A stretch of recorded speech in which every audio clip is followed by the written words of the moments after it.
My friend Maureen, she had her third job interview this week, and she had to complete a story problem, which she really didn't want to call it a story problem, for her position in customer success.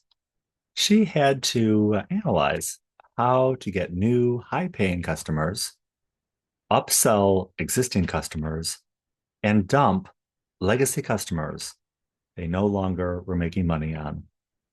It sounds more like company success instead of customer success.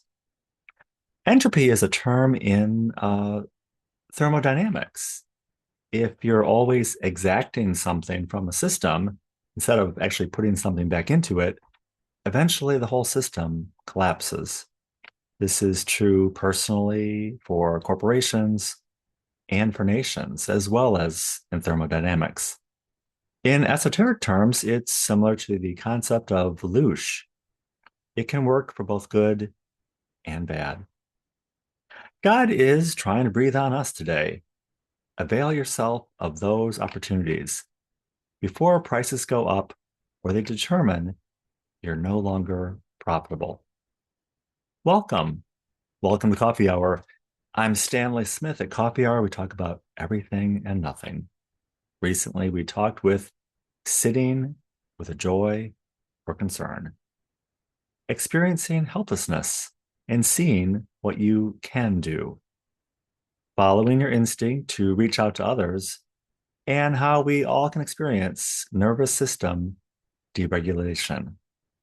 Also, forcefully limiting your input. The readings at church on Sunday at Washington National Cathedral were from Acts.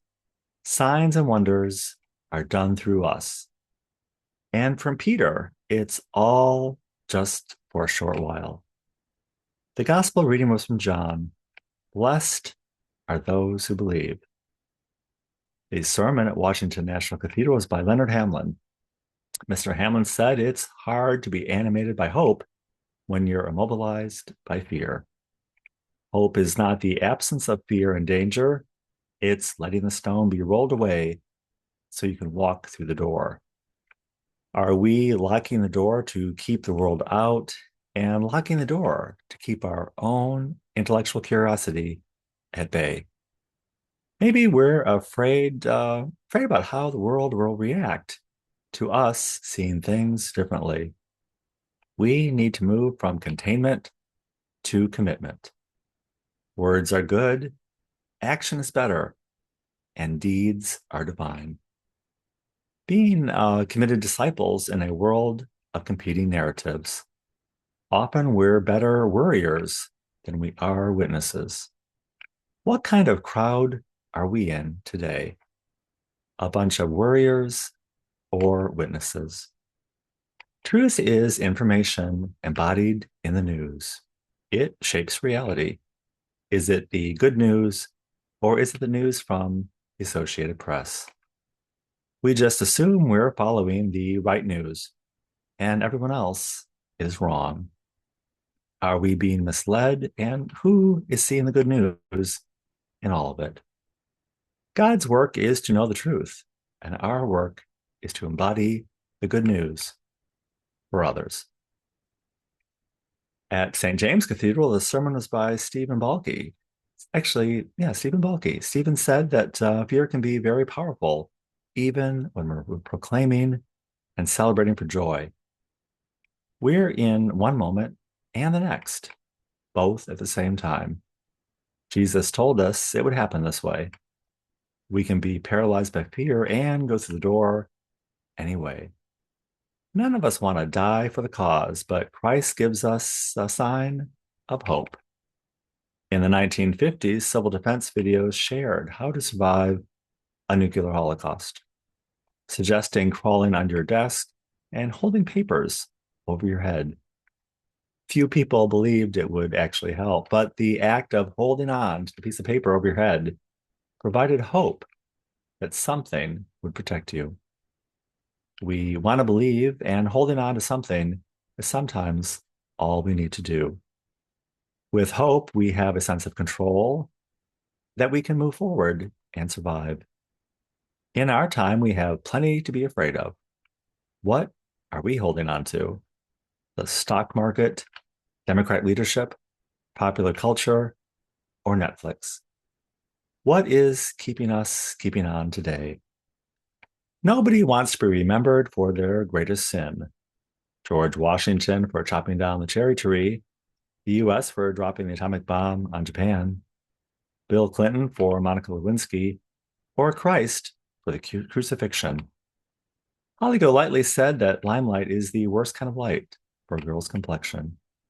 We're often seen in a bad light. We need to look at the opportunities to step into the light of God. Don't pass up opportunities to receive Him. No matter what they say about you, no one will believe it because you're in the light of God. Our friend, Ania Gramon, returned from Portugal this week. Major storms in Portugal this winter took out the power grid and the internet, but we never heard about it. She returned to Chicago to try to shake people out of the coma of their own disbelief. It's hard to see it, for many have completely shut down emotionally and spiritually, while others, oddly, seem to be having a spiritual awakening.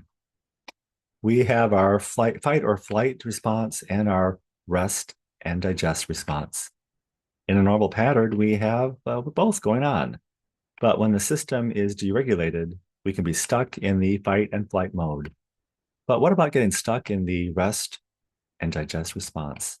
Does that ever happen to anybody? And what does it look like?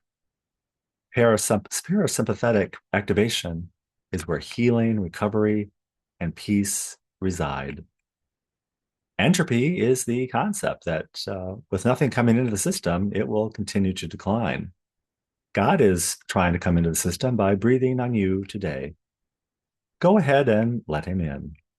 The handle is on your side of the door. It's something to hold on to and give you hope. You are in control and can move forward. Do it now. The best is yet to come. To join us at Coffee Hour, I will include my email in the description of this video. I'd be happy to send you an invitation. And I look forward to seeing you very, very soon.